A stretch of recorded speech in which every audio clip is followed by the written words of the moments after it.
के दिए गए आटे की रोटियां बनाकर शांत कर रहे हैं। भगवान भोलेनाथ हंसते हुए बोले, देवी हे सुबह, ऐसे भक्तों के लिए मेरा द्वार सदैव खुला रहता है, पर वे आना ही नहीं चाहते, मैं क्या करूं?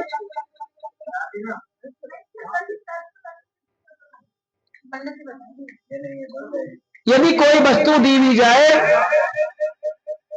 तो उसे स्वीकार नहीं करते। कहते मैं तो इसको 2 बार जलाना, टिक टिक कर दे। मैं ऐसे भक्तों के लिए हमेशा अपने द्वार खुले रखता हूं, लेकिन अगर वो आना ही ना चाहे तो इसमें मैं क्या कर सकता हूं? इसमें मेरी क्या गलती है? मैं उन्हें कोई भी वस्तु अगर देता हूं तो वो भक्त स्वीकार ही नहीं करते हैं।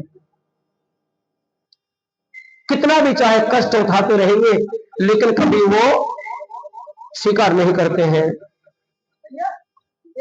कहते कितने भी कष्ट उठाते रहते हैं, फिर भी ऐसी स्थिति में तुम्हें बताओ मैं क्या करूं? मां भगवानी जगदम्बा आश्चर्य से बोली, स्वामी, तो आपके भक्तों को उदर पूर्ति के लिए भोजन की आवश्यकता की अनुभव भी नहीं होती? भगवान भोलेनाथ बोले, देवी, परीक्षा लेने की तो तुम्हारी पुरानी आदत है। यदि आपको विश्वास ना हो तो तुम स्वयं ही जाकर मेरे भक्तों की परीक्षा ले सकती हो। पूछ लो, तुम ही जाकर पूछ लो। परंतु परीक्षा में सावधानी रखने की आवश्यकता है, और तुम बार बार परीक्षा लेती हो और फेल हो जाती हो। एक बार राम जी की परीक्षा लेने भी तुम गई थी, बहुत सारे कष्ट उठाए, मुझे भी कष्ट में डाल दिया। भगवान शंकर के आदेश की देर थी कि माता पार्वती एक भिखारिन का छद्म वेश बनाकर भगवान भर्तृहरि की शरण में पहुंची और बोली, बेटा, मैं पिछले कई दिनों से भूखी हूं, क्या मुझे कुछ खाने को मिलेगा? भर्तृहरि बोले, माता, अवश्य। केवल 4 रोटी सेकी थी, उनमें से 2 बुढ़िया माता के हाथ पर रख दी। कहते हैं शेष 2 रोटियां को खाने के लिए आसन लगाकर उपक्रम करने ही लगे, तब तक भिखारिन ने दीन भाव से निवेदन किया, बेटा, इन 2 रोटियों से मेरी तृप्ति नहीं हुई, इनसे मेरा काम नहीं चलने वाला। मैं अपने परिवार में अकेली नहीं हूं, एक बूढ़ा पति भी है मेरा, उसने भी कई दिन से भोजन नहीं किया है, उन्हें भी खाने को कुछ नहीं मिला। भक्त भर्तृहरि ने वो दोनों रोटियां भी माता जी के हाथ पर रख दी। माता जी, ये लीजिए, आप अपना उदर पूर्ति कर लीजिए, मेरा देखा जाएगा जो होगा। उन्हें बड़ा संतोष था कि इस भोजन से मुझसे भी अधिक भूखे प्राणियों का निर्वाह तो होगा, मेरा तो जो होगा वो देखा जाएगा।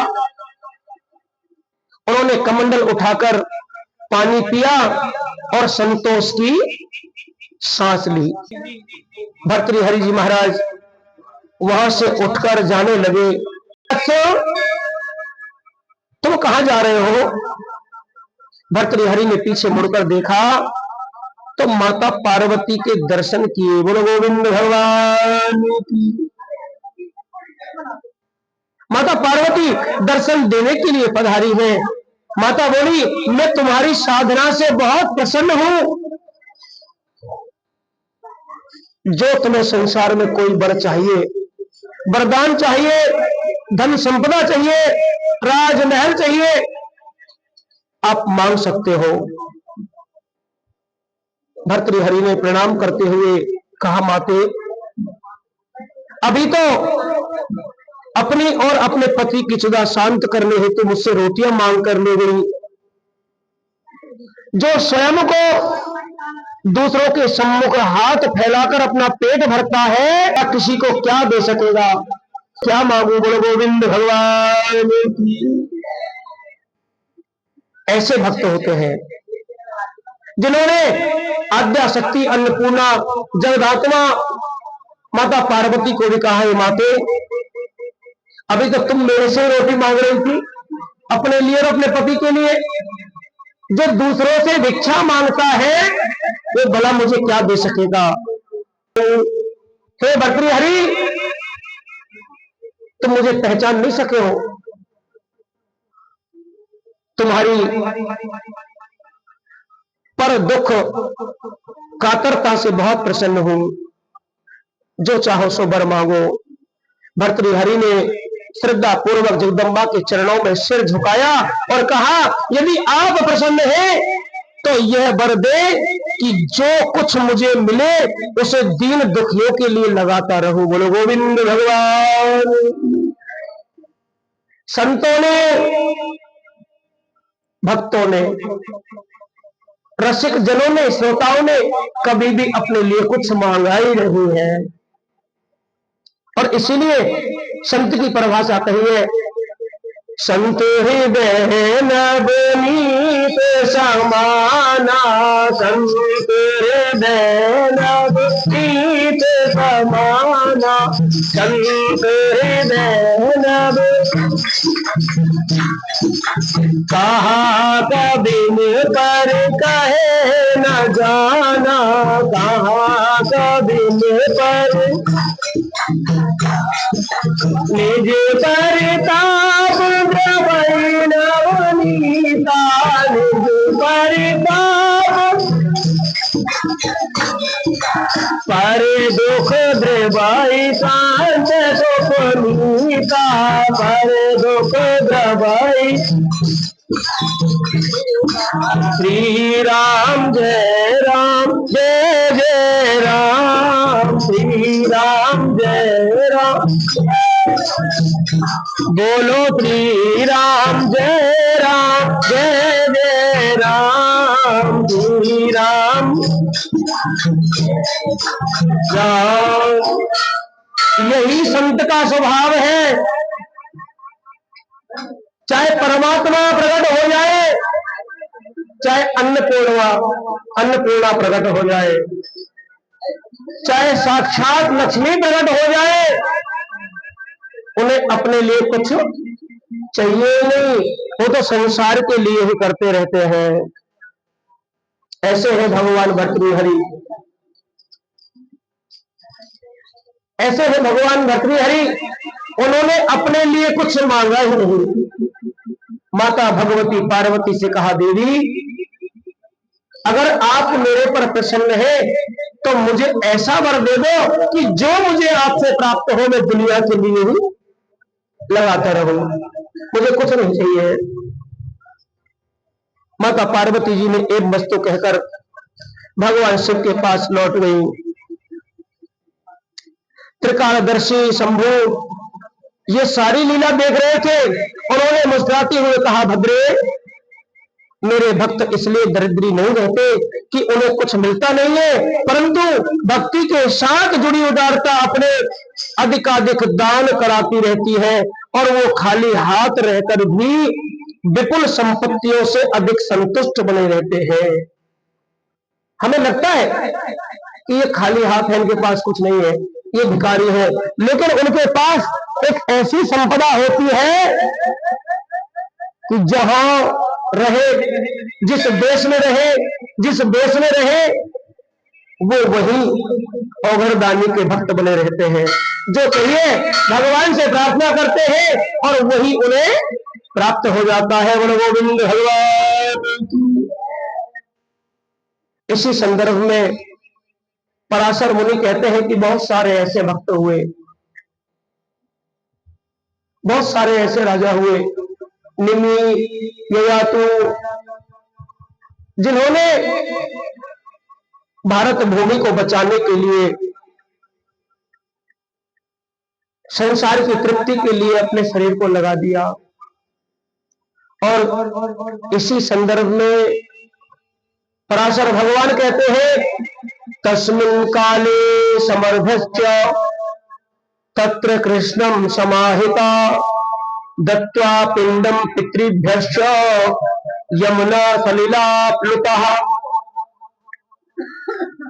कहते भगवान तो राम जी तो अवधपुरी को तृण के सहित ले गए, कुछ नहीं छोड़ा। अपने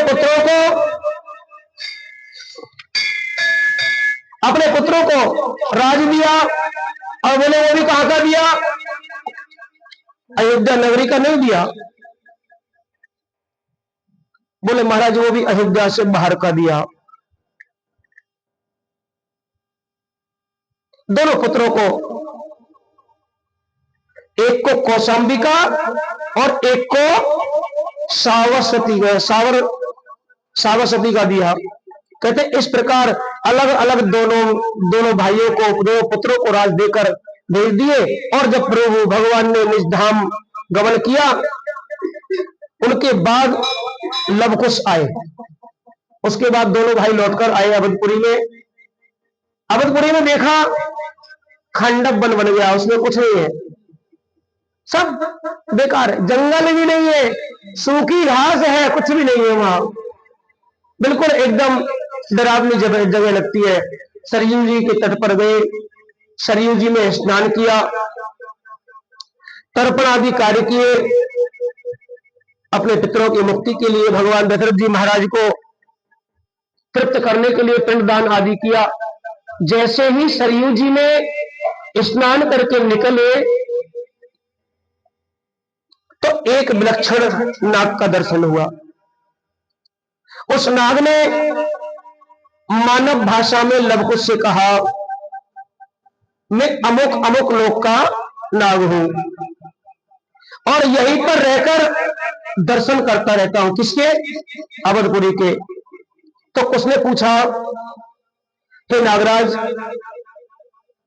अयोध्या में अब तो जंगल ही जंगल है, मेरे पिताजी के महल कहां है?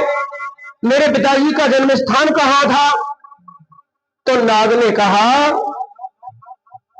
हे पुत्र, यही वो अवधपुरी है जिसको दिव्य धाम भगवान मम धामदा के नाम से पुकारते थे। कहा ना, मम धामदा पुर सुख राशि, सभी को सुख देने वाली राधे, सभी सुखों को देने वाली। बिल्कुल इको नहीं हटाना, थोड़ा रखना भैया। जय श्री राधे, और थोड़ा बढ़ाओ, राधे, ठीक है। गोविंद भगवान की। बोले महाराज ये वही धामदा अवधपुरी है जो सभी सुखों को देने वाली है, ऐसा नागराज ने कहा। बोले ये पुनः विस्थापित कैसे हो सकती है? लवकुश जी महाराज ने प्रश्न किया कि ये पुनः कैसे विस्थापित हो सकती है? नागराज कहते हैं कि तुम सरयू जी के तट पर एक सत्र करो, तप करो, यज्ञ करो, और किसकी आराधना करो? नारायण तो निज धाम चले गए। बोला इसी अयोध्या नगरी में भगवान शिव रहते हैं। सरयू जी के तट पर ही किसी भी देश में भगवान शिव यहां रहते हैं और अवधपुरी को निहारते रहते हैं। कैसे? ज्येष्ठा मूले सिते पक्षे ये नेवं वयमप्युतः परामृद्धिमवाप्स्या मस्तायिता स्वकुलोद्भवः। कैसी नगरी थी, कितनी सुंदर नगरी थी, और आज भगवान के जाने से इस नगरी का क्या हाल हो गया महाराज। आप भगवान शिव की नगरी का, भगवान शिव जी का तप करिए, ध्यान करिए, भगवान शंकर की आराधना करें। वो यही अवधपुरी में ही रहते हैं, उनकी दिव्य कृपा होगी तो समस्त अयोध्या का अनुभव आपको हो जाएगा। तो भगवान के पुत्र कुश ने सरयू के तट पर भगवान शंकर की पूजा की, आराधना की। भगवान शिव इससे प्रसन्न हुए और आशुतोष ने सब अनुभव कराया। तो कुछ ने जहां पर नागों के अधीश्वर भगवान शंकर का पूजन किया, वही स्थान नागेश्वर नाम के स्थापित हुआ। वही नागों का स्थान है, नागों के अधीश्वर भगवान शंकर। कहते अयोध्या का ये महात्म है, वो लवकुश के द्वारा प्रतिष्ठित विग्रह है भगवान का नागेश्वर नाग, ऐसा ज्ञान प्राप्त हुआ। और महाराज कुछ ने अवधपुरी फिर पुनः बसाई है। गोविंद भगवान की, अयोध्या धाम की। और वहीं से परंपरा चलती रही है। भगवान श्री राम का वंश आज भी है, समाप्त नहीं हुआ। बाकी दुनिया में जितने भी बड़े बड़े राजा हुए, महाराजा हुए, सबके वंश समाप्त हो गए, लेकिन राम जी का वंश बोले आज भी है, समाप्त नहीं हुआ। कहते यदुवंशी समाप्त हुआ, यदुवंश भी समाप्त हो गया। सीताराम राम राम, राजा राम राम राम, सीताराम राजा राम राम राम, सीताराम राम राम राजा,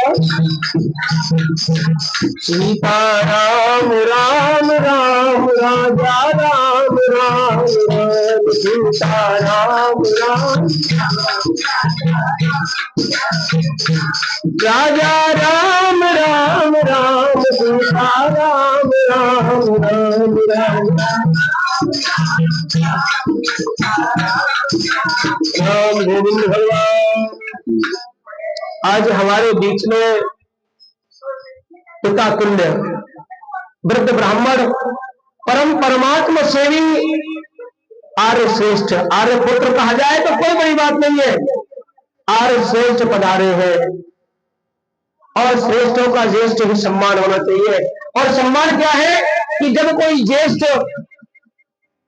कथा के बीच में, संगत में अगर पधारे, संगोष्ठी में पधारे, भगवान की कथा में पधारे, तो श्री राम नाम संकीर्तन से उनका स्वागत होना चाहिए। गोविंद भगवान।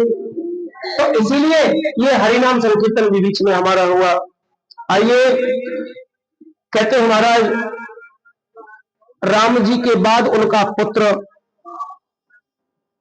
कुश और कुश के पुत्र चंद्रकेतु, इस प्रकार उनका वंश चला। और 25वीं पीढ़ी चलती, 25 पीढ़ी चलती रही। इसी प्रकार से राम जी के बाद 25वीं पीढ़ी में एक मरु नाम के धर्मात्मा राजा हुए। मरु महाराज ने धर्म पूर्वक प्रजा का पालन किया। बोले कब तक? कहते कि द्वापर युग का अंतिम समय आने वाला था। द्वापर के अंतिम काल में अधर्म की वृद्धि होने से ऐसा पवित्र वंश पृथ्वी पर नहीं रहता है। राम जी का पवित्र वंश है, और जहां अधर्म की वृद्धि हो जाए वहां पर वो वंश नहीं रहता, लेकिन समाप्त नहीं होता।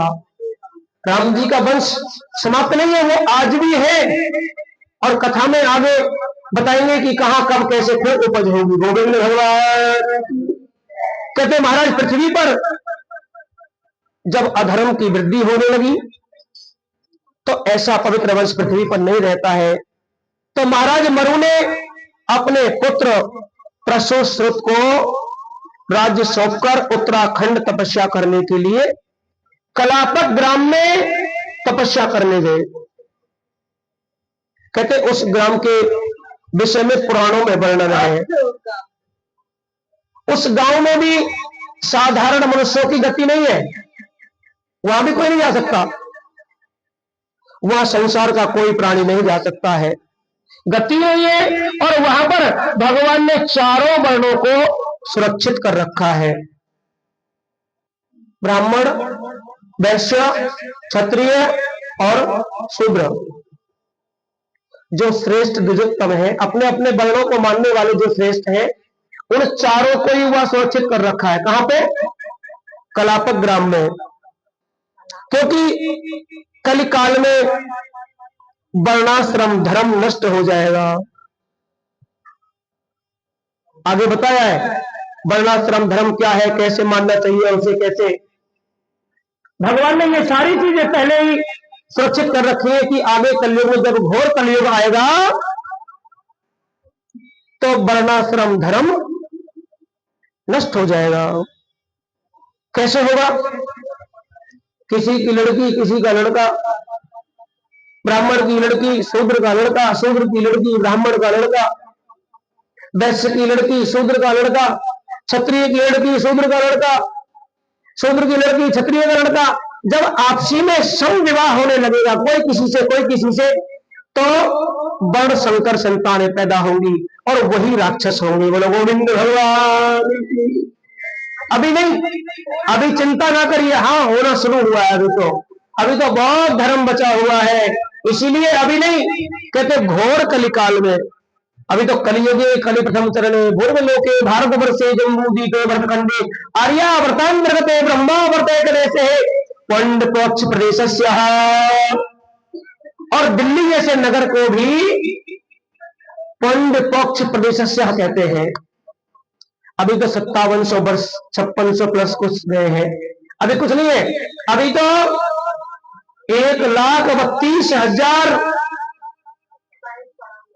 जब यहां से स्टार्ट होगा घोर कलयुग, तो अभी तो और आनंद लेने का समय है। खूब भगवान का कीर्तन करिए, खूब नाम जप करिए, बहुत समय है अभी तो। हम तुम देखने वाले नहीं है, हम तो परम धाम को जाएंगे, हमें यहाँ रहने की जरूरत ही नहीं है। गोविंद भगवान की। जब तक मरेंगे तब तक इतनी कथा सुन लेंगे भगवान की। कहते हैं कि कोशिश होगी 18 पुराण, बालाजी क्षमा, हाँ बाबा की कृपा होगी, हम ही 18 पुराण श्रवण कराएंगे आपको। 18 वर्ष जिए तब ना, हम पहले ही जो है कोशिश कर रहे हैं 18 वर्ष तक, यानी पूरा पूरा फिक्स कर दिया कि 18 वर्ष तक जिएंगे जिएंगे। क्षण की पता नहीं है, 18 वर्ष की बात कर रहे हैं। चलो आपके मुंह में भी कर, लेकिन ज्यादा जीना भी अच्छी बात नहीं है।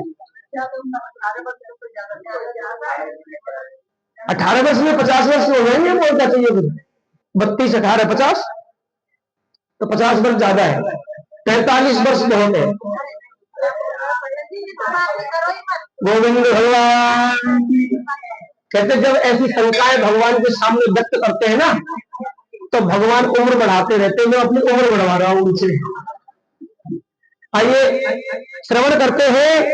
कहते हैं कि चारों वर्णों को भगवान ने कलापक ग्राम में सुरक्षित कर दिया है, क्योंकि कलकाल वर्णाश्रम धर्म नष्ट हो जाएगा और घोर कलयुग आ जाएगा, तो भगवान कल की अवतार लेंगे और उन सब दुष्टों का संहार कर देंगे। संहार करके फिर से वर्ण व्यवस्था प्रारंभ करेंगे और वहीं से सतयुग प्रारंभ हो जाएगा। तो जब सतयुग प्रारंभ होगा तब कलापक ग्राम से भगवान श्री राम की 25वीं पीढ़ी के जो राजा मरु है, महाराज मरु जी को वहां से ला करके पुनः राजा बनाया जाएगा। क्या समझे? आई समझ में बात? पूरी नहीं आई? राधे, ध्यान ही नहीं है, ध्यान तो कहीं और जगह है। कहते हैं कि जब घोर कलयुग आ जाएगा तब घोर कलयुग होगा, वर्णाश्रम धर्म नष्ट हो जाएगा, वर्ण संकर पैदा हो जाएंगे, यानी कोई किसी को नहीं देखेगा, ना बहन को, ना भाई को, ना माता को, ना चाचा को, ताऊ को, कोई किसी का नहीं होगा। तब कल की भगवान अवतार लेंगे और दुष्टों का संहार करेंगे, फिर वर्णाश्रम धर्म का स्थापना करेंगे। कैसे करेंगे? बोले जी वही कलापक ग्राम में जाएंगे और जहां पर चारों वर्णों के व्यक्तियों को सुरक्षित कर रखा है, भगवान श्री राम की 25वीं पीढ़ी के जो राजा है महाराज मरु, उन्हें पूरा लाएंगे और फिर दोबारा सतयुग का प्रारंभ होगा, उन्हें राजा बनाया जाएगा और फिर धर्म की स्थापना होगी। ऐसे मरु जी महाराज विराजमान होंगे उन्हीं मरु महाराज को लाकर के पुनः राजा बनाया जाएगा और फिर उन्हीं से राजवंश शुरू होगा। श्री पराशर भगवान कहते हैं, योसो योग मास्थाय अद्यपि कलापग्राम माश्रित्य तिष्ठति। आज भी योग के द्वारा अपने शरीर को सुरक्षित रखते हुए महाराज मरु कलापक ग्राम में निवास करते हैं। आगामी युग, आने वाले युग में सूर्य वंश का छत्र पूर्वते भविष्यति ही, कहते सूर्य वंश का उन्हीं के द्वारा परिवर्तन होगा। सतयुग भी वहीं से प्रारंभ होने पर उन्हीं मरु महाराज के द्वारा सूर्य वंश की स्थापना होगी। पराशर भगवान कहते हैं कि भगवान का ये पवित्र वंश मरु के पुत्र प्रसूत हुए, उनकी 7 पीढ़ी आगे और चली और उनकी 7वीं पीढ़ी में एक राजा हुए। ये एक रखा है गोविंद भगवान की, कहते हैं प्रसूत नाम के जो राजा हुए मरु जी के पुत्र, उनकी 7 पीढ़ियां और आगे चली। हाँ, कहते हैं उनकी 7 पीढ़ियां और आगे चली और उनकी 7वीं पीढ़ी में एक राजा हुए जिनका नाम हुआ बृहतबल। बृहतबल नाम के राजा थे और ये बृहतबल द्वापर के अंतिम काल तक रहे। ये भगवान के वंश के अंतिम पुरुष थे, श्री राम जी के वंश के अंतिम पुरुष थे। अंतिम तो नहीं कह सकते, मरु जी महाराज अभी भी सुरक्षित है, लेकिन जो मरु जी के पुत्र हुए प्रसूत, उनकी 7 पीढ़ियां चली। 7 पीढ़ियों में ये अंतिम है, बृहतबल नाम के। कहते हैं अंतिम पुरुष थे मरु जी को, इसलिए भगवान ने पहले ही कलापक ग्राम में भेज दिए। लेकिन जो बृहतबल थे वो थे तो भगवान के वंश के ही, लेकिन दुर्योधन के कुचक्र में आकर कौरवों के लिए युद्ध किया। दुर्योधन के साथ इन्होंने युद्ध किया और भगवान के भांजे अभिमन्यु ने इन्हें मारा है। इस प्रकार ये वहां का वही रहने दो, नहीं खुले बात गोविंद भगवान की। कहते हैं कि दुर्योधन के कुचक्र में आकर कौरवों के साथ युद्ध किया और भगवान के भांजे अभिमन्यु ने इन्हें मारा है। इस प्रकार भगवान श्री राम जी के पावन चरित्र का वर्णन पराशर जी ने मैत्रेय जी को श्रवण कराया और इसके बाद श्री महर्षि निमि महाराज के वंश का वर्णन करते हैं। कहते जिनके वंश में महाराज जनक जी हुए, जनक जी की बेटी श्री जानकी जी, जो भगवान श्री राम जी की आराधनीय शक्ति है, इसके भी पवित्र वंश का वर्णन किया। क्यों बोले, जब दशरथ जी के वंश का वर्णन किया तो इनके भी वंश का वर्णन जरूरी है। क्यों बोले कि दोनों के घर भगवान प्रकट हुए हैं। ठाकुर जी अयोध्या में प्रकट हुए हैं तो ठाकुर जी का ही दूसरा विग्रह मिथिला नगरी में प्रकट हुआ है। बोले गोविंद भगवान। जानकी जी भी तो ठाकुर जी का ही रूप है। एक ठाकुर यहां पैदा हुए तो दूसरे ठाकुर मिथिला नगरी में पैदा हुए हैं। पहले सूर्य वंश का वर्णन किया, फिर निमि वंश का वर्णन कर रहे हैं। और गोस्वामी तुलसीदास जी महाराज ने भी कहा है, बंदो अवध भुआल सत्य प्रेम जय राम पद। और तुरंत वहीं पर जनक जी की वंदना की है। प्रणवो परिजन सहित विदेहु। महर्षि पराशर कहते हैं महाराज निमि कौन थे? बोले अयोध्या का ही एक वंश शाखा वो है मिथिला। महाराज इक्ष्वाकु जो अयोध्या के राजा थे, जिनके वंश में महाराज दशरथ हुए, उन्हीं इक्ष्वाकु राजा के एक पुत्र थे जिनका नाम था निमि महाराज। और निमि महाराज को मिथिला का राज दिया गया, मिथिला के राजा बने। एक बार महाराज मुनि 1000 वर्ष का सत्र यज्ञ करने वाले थे और पराशर महर्षि कहते हैं, इक्ष्वाकु तनयो यासो निमिर्नाम सहस्त्रम वत्सरु सत्रमरिधि वसिष्ठम च होतारम बर्यामासः। और निमि जी महाराज इक्ष्वाकु वंश के हैं। जब इक्ष्वाकु वंश के हैं तो इसलिए इनके भी कुलगुरु भगवान वशिष्ठ जी महाराज हैं। तो वो निमि महाराज ने एक बार 1000 वर्ष का सत्र यज्ञ करने का संकल्प किया। वशिष्ठ जी से प्रार्थना की, गुरुदेव आप मेरे यज्ञ में होता बन जाओ। वशिष्ठम च होतारम बर्यामासः। होता के लिए वशिष्ठ जी का वर्ण किया। दशरथ ने जो यज्ञ किया था उसमें श्रृंगी महर्षि तो अध्वर्यु बन के आए थे और वशिष्ठ जी होता थे और यज्ञ में होता का बड़ा महत्व हुआ। कहते कि यज्ञ में कोई भी यज्ञ करते हैं तो उसमें 4 पद होते हैं। हम यहां घरों में यज्ञ करते हैं, इसमें तो एक ही पद हो जाए वही बहुत है? और वहां पर अगर यजमान से कहते भाई 4 पदों के लिए 100-100 रुपया रखिए 4 पद के लिए, कहेगा पंडित जी यज्ञ कराने आए तो लूटने आए? हाँ, लेकिन पूर्ण क्रिया क्या है? कहते हैं कि जो प्रथम पद है वो होता है, जो यज्ञ कराता है आचार्य जिसे बोलते हैं। दूसरा पद होता है ब्रह्मा।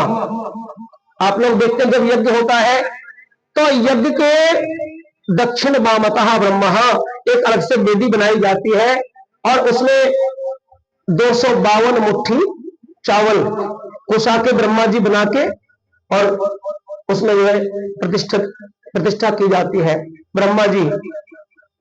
कहते प्रथम पद ब्रह्मा और द्वितीय पद होता है अध्वर्यु और तीसरा पद होता है होता और चौथा होता है उद्गाता। ये 4 पद होते हैं। कहते हैं कि साम वेद का विद्वान जो होता है वो होता है उद्गाता होता है और यजुर्वेद का जो विद्वान होता है वो होता है और यजुर्वेद का विद्वान जो होता है वो अध्वर्यु होता है और ऋग्वेद का जो विद्वान होता है कहते हैं वही होता है। ऋग्वेद के मंत्रों के द्वारा देवताओं का आह्वान इत्यादि करता है और अथर्ववेद का जो विद्वान होता है वो ब्रह्मा होता है। तो ब्रह्मा, अध्वर्यु, उद्गाता और होता, ये चारों वेदों के विद्वान चारों अपने अपने वेद के अनुसार कार्य करते हैं। पराशर भगवान कहते हैं कि मैत्रेय अध्वर्यु अपने वेद के अनुसार हवि इत्यादि का प्रोक्षण करता है, तैयारी करता है, ऐसे वैसे ये वो चावल चीनी दाल आटा जो भी लगता है यज्ञ में सारी व्यवस्थाएं करता है। कौन करता है? अध्वर्यु। हवन करने के लिए तैयार करता है। तब होता, दूसरा जो पद है होता, वो ऋग्वेद के अनुसार मंत्र बोलकर देवताओं का आवाहन करता है। और इसके बाद बोले इसके बाद आता है उद्गाता। साम वेद के उद्गाता लोग उन देवताओं को प्रसन्न करने के लिए साम गान करते हैं।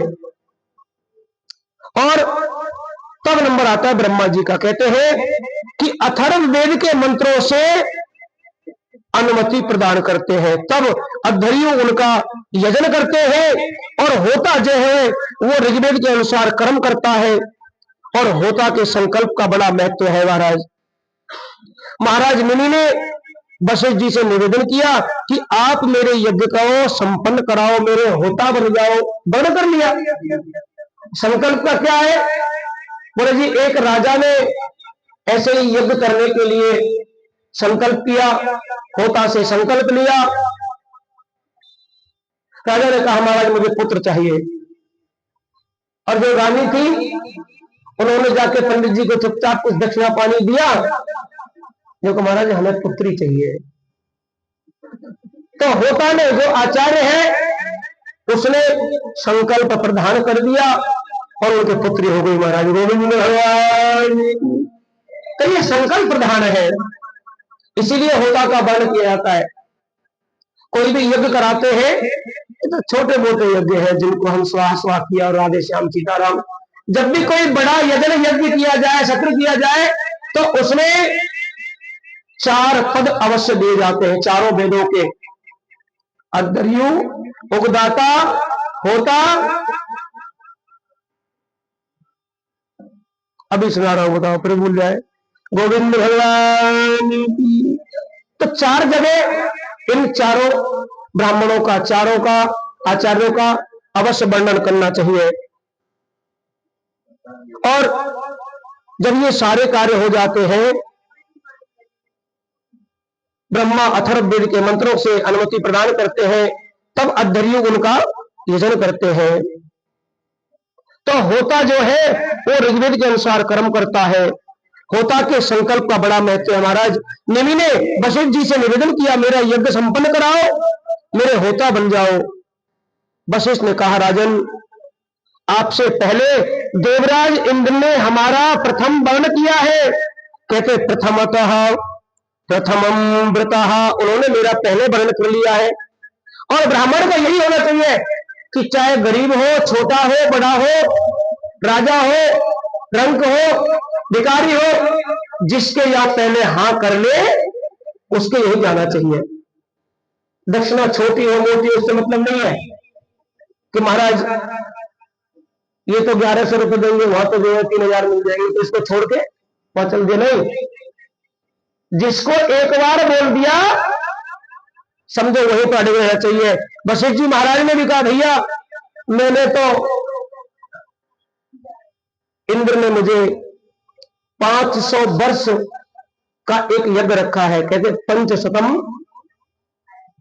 वर्षाणी एतद सत्रम उद्याता है। एक 500 वर्ष का यज्ञ करने का संकल्प लिया है, तब मैं पहले उसे करा के आता हूं, फिर तुम्हारा करा देंगे। ऐसा कहा। देवराज इंद्र भी यज्ञ करना चाहते और उन्होंने मेरा पहले मुझे निमंत्रण दिया है, वहां से आने के बाद तुम्हारा भी यज्ञ करा दूंगा। कहते 500 वर्ष बाद आपका यज्ञ मैं करा दूंगा। वशिष्ठ जी महाराज इंद्र का यज्ञ कराने चले गए।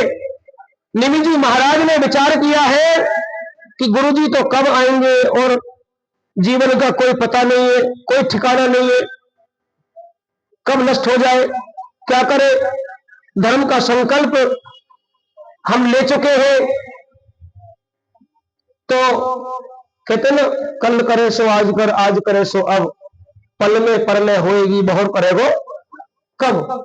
ऐसा विचार निमि जी महाराज ने किया कि जो करना है उसे अभी कर लेना चाहिए और धर्म का संकल्प लिया है उसे पीछे नहीं छोड़ना चाहिए।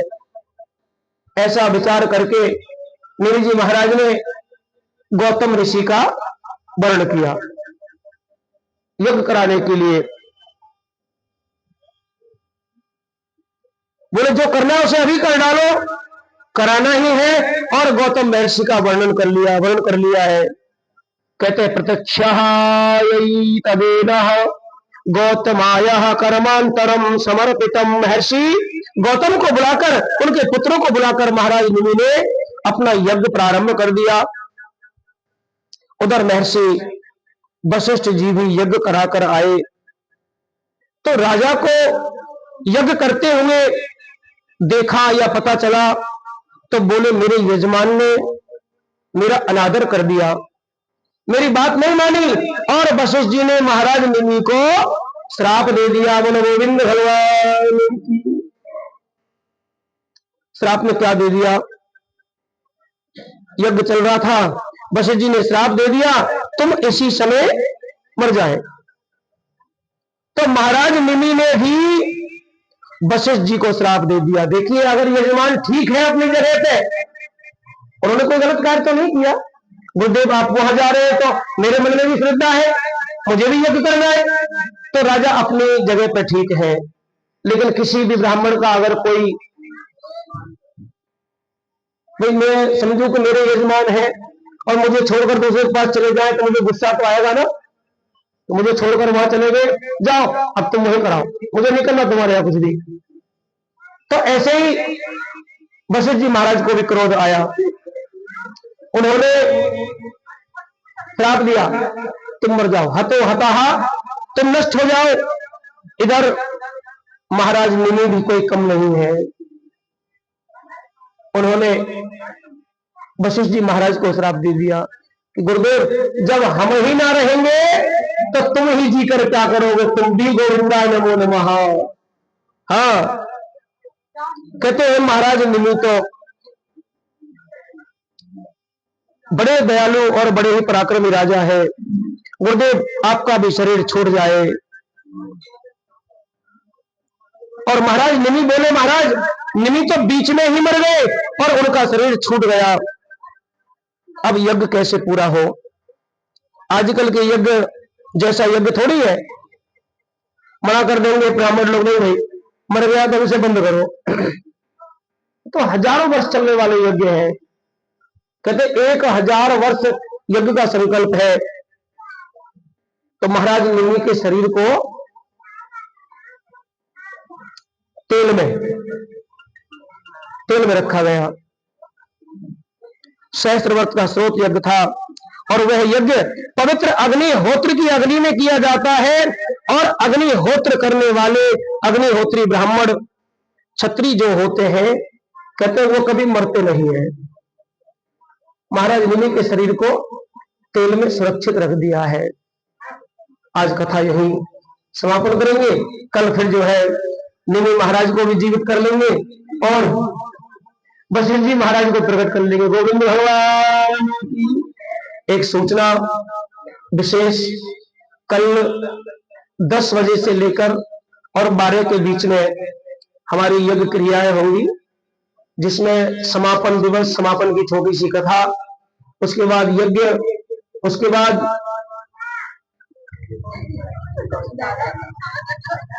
गोविंद भगवान की यज्ञ के समीपस्थ ही बैठकर सभी ब्राह्मण बंधु इत्यादि आप सब हम लोग भोजन करेंगे और फिर अपने अपने घर को प्रस्थान करेंगे। गोविंद भगवान,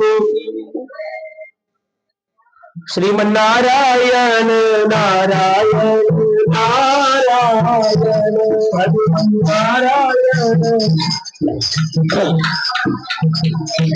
लक्ष्मी नारायण नारायण नारायण, लक्ष्मी नारायण नारायण, केशव नारायण नारायण नारायण, केशव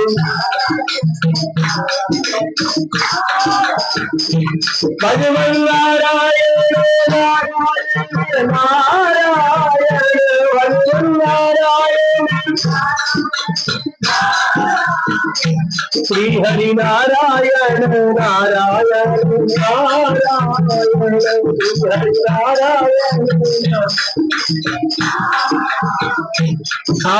गज और ब्राह्मण जल भीतर भगवान लड़त लड़त हारायण हालत, श्रीमन्नारायण नारायण नारायण, नारायण नारायण,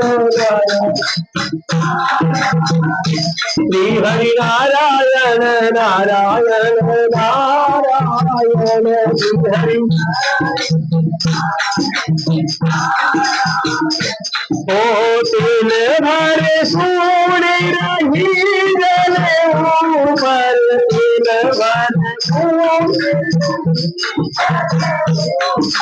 तब हरि नाम नारायण तब हरि नाम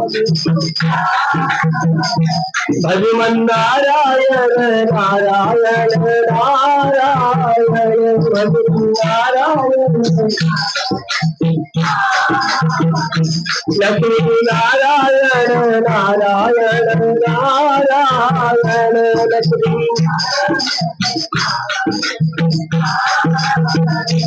गज की तेरे सोनी रघुनंदन गज की तेरे गरुड़ छोड़ पद धारायण गरुड़ छोड़ पद श्रीमन नारायण नारायण नारायण नारायण नारायण राम नारायण नारायण नारायण राम नारायण नारायण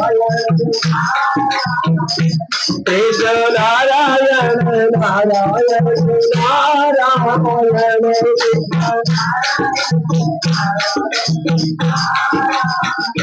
सत्र सुदर समुद्र सत्र सुदर गज के बंद छोड़ाया गज के बंद छोड़ाया श्रीमन नारायण नारायण नारायण नारायण नारायण भक्ता रामायण नारायण नारायण भक्तो नारायण संतो नारायण नारायण नारायण संतो नारायण नारायण संगत नारायण नारायण नारायण संगत ब्राह्मण नारायण नारायण नारायण नारायण नारायण सर्वे नारायण नारायण नारायण सर्वे नारायण नारायण नारायण वासुदेव भगवान श्री विष्णु महापुराण श्री पराशर भगवान श्री वेदव्यास जी महाराज श्री सुखदेव जी महाराज परम संत श्री मैत्रेय जी महाराज